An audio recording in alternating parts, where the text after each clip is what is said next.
Good afternoon guys, and welcome back to another Lightroom workflow walkthrough.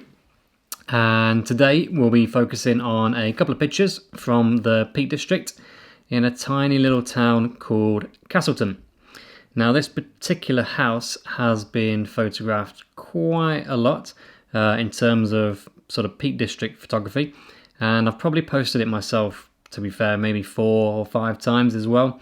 And what I like to do each time I go back, aside from the fact that it's a slightly different time of the year, is just try to squeeze out something different from the composition. So I'm just going to go through the normal sort of workflow that I will deal with on this photo. We'll just spend a little bit of time looking at composition today as well. So I have my photos here. Now I did have a little bit of a senior moment here with my memory card. For some reason, the whole thing just sort of wouldn't work, and it kept saying my memory card was full. And all I needed to do actually was take the memory card out and put it back in again. However, I sort of panicked and put these photos straight onto my phone, and then deleted and reformatted the memory card. So yeah, not the greatest advice. However, there should be enough detail here to do the job. So the first thing I'm going to do on this particular photo actually is I'm going to deal with the composition first before I deal with any kind of treatment at all. So we're going to go straight to the crop tool. That's going to move that out of the way.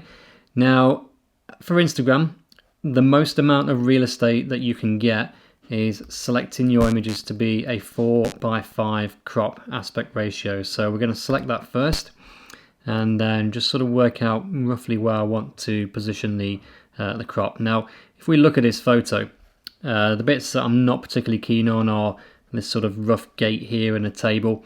Not a massive fan of the light here as well. It's just sort of intruding on the photo.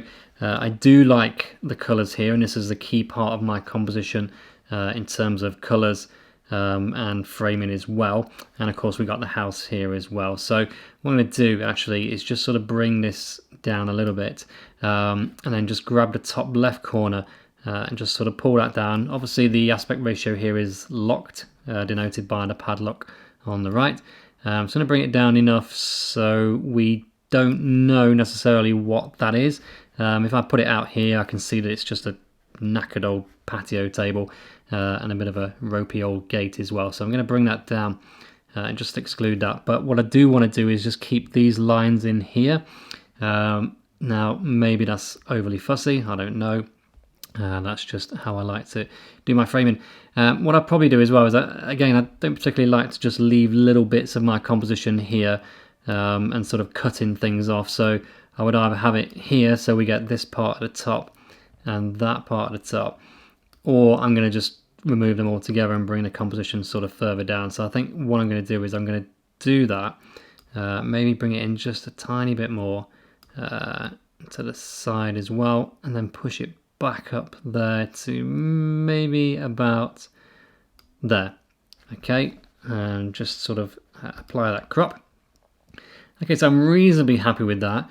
I'm just not really sure about the breathing space at the top, so perhaps we'll just sort of maybe just drop that up just a tiny bit. The other thing as well, actually, which I didn't do then, was dealing with the straightening of the photo itself. So you can see here the photo is primarily centered around this house. So what we're really looking to do here is get the house aligned straight. Typically you would do this horizontally, but with buildings as well, it's kind of better here, I think, to do it vertically, because this does actually go sort of off and up a hill. So the horizontal lines are not necessarily going to be exactly straight. So what we're going to do is just work on this line here and maybe this line here and possibly the chimneys as well, and just sort of line that up in the grid so we're pretty much straight. With the older houses as well, you do tend to find that they're a little bit rickety, which means that so crop fail. Hold on, bring that back. A little bit rickety, so you don't always get sort of perfectly straight edges, but I think I'm sort of satisfied with that. So what I want to do here is I want to just sort of lose a little bit of this green, make them darker, change the temperature of the photo and bring out some of this sort of deeper red, slightly purple colours here. So first thing I'm going to do is just increase the temperature ever so slightly.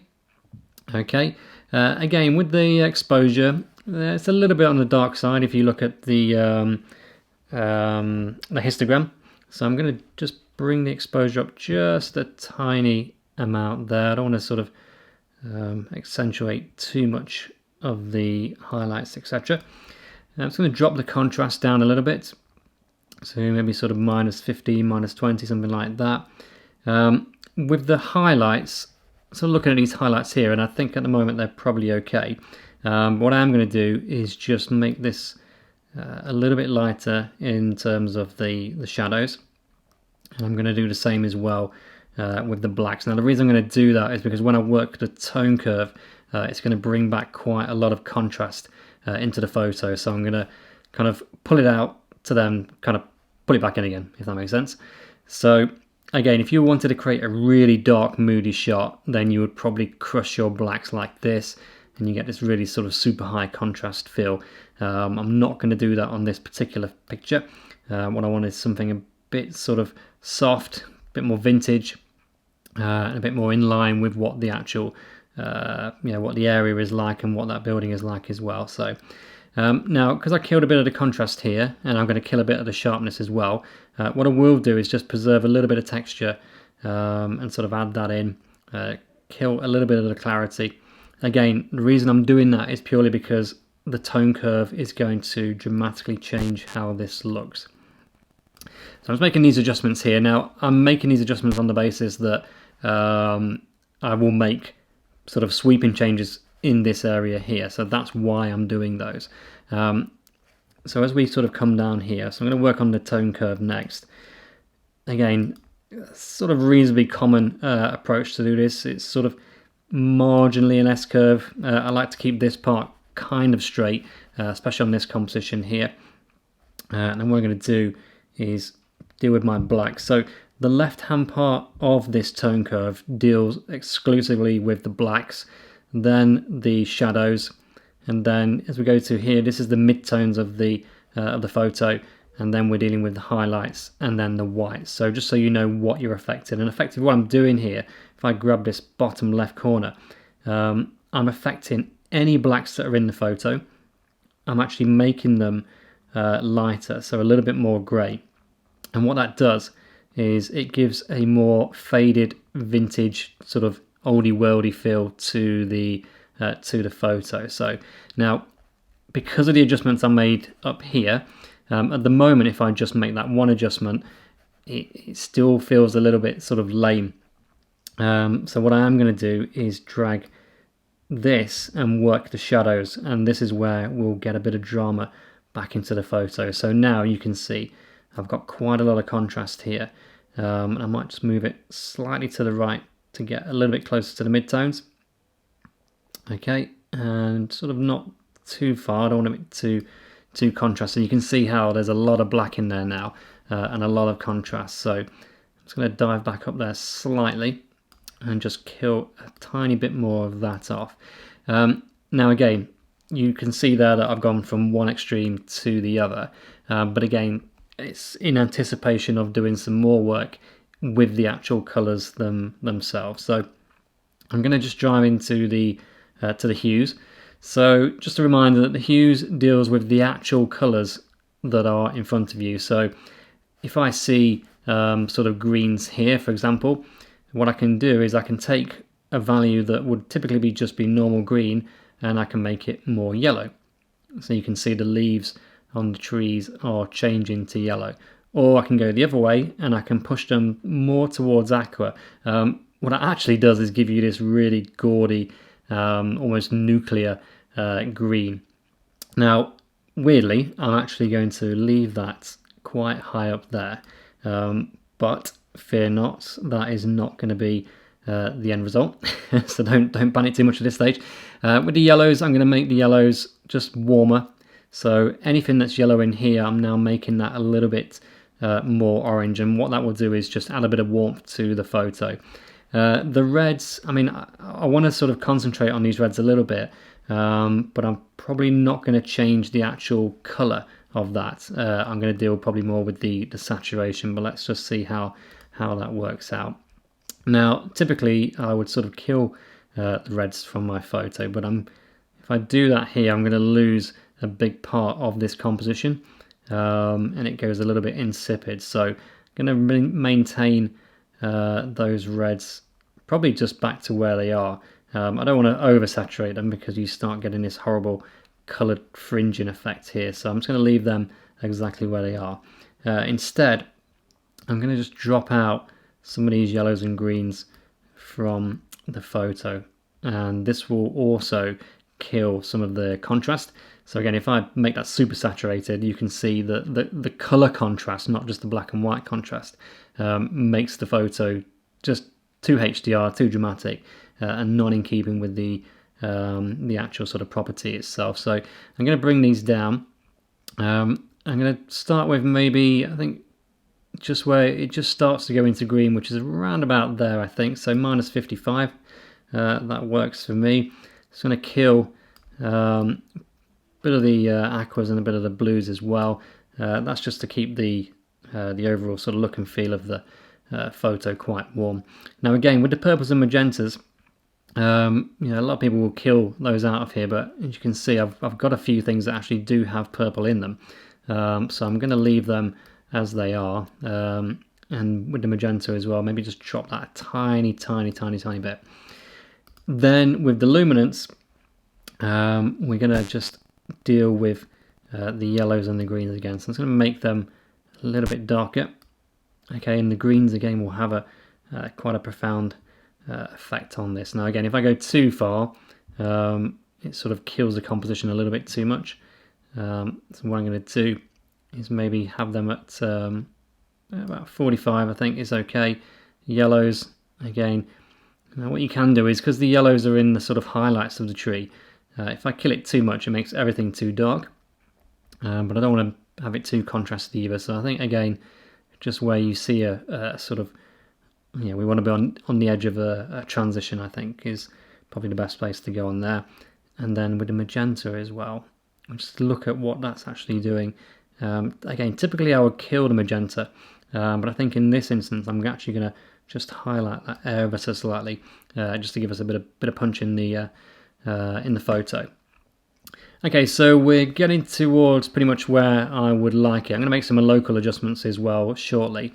Now, because I'm wanting something a little bit warmer, I want this brickwork here in the middle to be warmer as well. So you can see that the brickwork and the framing is in the sort of mid-tones and highlights. So if we go to split toning, so split toning basically, it grabs hold of the highlights in the image, and you can apply a sort of color effect to those highlights. So what I do on here, and again there's different ways of doing this, but I click and hold the mouse and then just sort of drag around the colors and, you know, find something that you like, but I don't mean just randomly. So what I'm actually trying to do is put some warmth back into the picture. So that's always going to be dealing with somewhere in between red and yellow, which if anybody that went to school would know is orange. So we're looking at something, I mean that's 0, quite cold. If I bring in around about there, and what you can see there is in that brickwork, we have this really nice vintage old world feel to that. And then what I'm going to do with this in terms of the shadows, again, is just working a tiny bit of blue, and it just gives a nice kind of warm cold divide and a bit of balance. But I don't like to do too much because, again, you know, it makes it sort of too green. Some people might like that, not a big fan myself, so I think we'll go around about there. Okay, so the overall colour palette of this is really working well. With the sharpening, I've got quite a lot of detail in this image, so I'm not going to apply any sharpening to this. If you see, if I apply like lots of sharpening, you get this horrible sort of grainy, over-sharpened, sort of ugly high definition, but an ugly high definition look. So I'm going to bring that right down and just maybe put in a tiny bit there. Noise reduction, there's no particular issue with this photo, I don't believe, in terms of sort of reducing any noise. There's no need to transform the photo, everything is a-okay in terms of composition and sort of lens distortions. That's not really an issue. I would sometimes add grain to my photos to just sort of help with the vintage feel. The only thing I would say on here is that the photo itself is quite busy and quite detailed, so if I start adding grain in, I think it will probably just actually interfere with the composition as a whole, so I'm just going to leave that out for the time being. And all that's left really now is to just readjust the lighting, get the balance right, and what I'm going to do is just kill a bit of the saturation as well, just to take out some of the more extreme colours, and just punch in and dial in a tiny bit of vibrance as well, just to get the colours that I do want, give them a bit of a lift. And I think the only thing that's probably left to do now is just drop the black slightly, and I think maybe a touch more exposure. Let's just see how that kind of pans out. What I do, or what I want to avoid really, is as I'm raising the exposure, I don't want to lose that vintage feel, which can sometimes happen. So I think we are probably good around about there, and maybe just add a little bit more temperature back into the picture. So for me, I think that's pretty much spot on in terms of the crop, the composition, and the colour theme and style that we're going for. So if we just look at the before, so quite a cold, nice composition but quite cold, and here is the after. Okay, so very sort of faded, very cinematic vintage feel to that. And then what we can do is just do a side-by-side comparison as well, so you can see the before and you can see the after.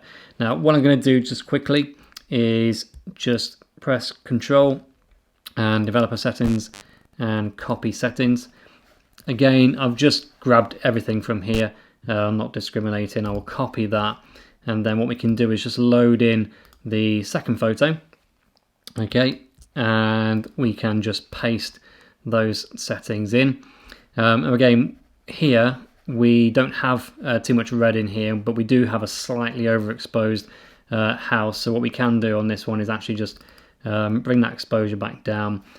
Most of the sort of badness, if you like, is not in the girl, but it's in the highlights.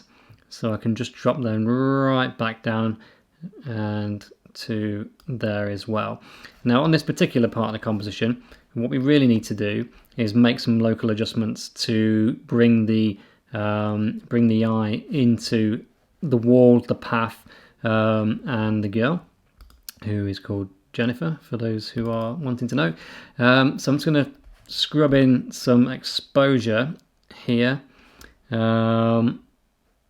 Feather I think is okay, and the flow, we'll just, I think we'll start with this and just see how we go. So what I want to do is just bring this part of the image into play. Okay, so we'll start off with that and just do a new one. I'm just going to repeat that process again, but with a slightly more focused area, and then just do that again. Now it had just rained on the day, so that's why we have this sort of shiny surface there. And what that does is just brings your eye into the frame and into the sort of key part of the composition. And then conversely, what we can do is also just kill off some of the bits around the edges. So we're not really interested in this part here. It doesn't need to be prominent in the photo. So all of that area can be sort of brought down almost to insignificance.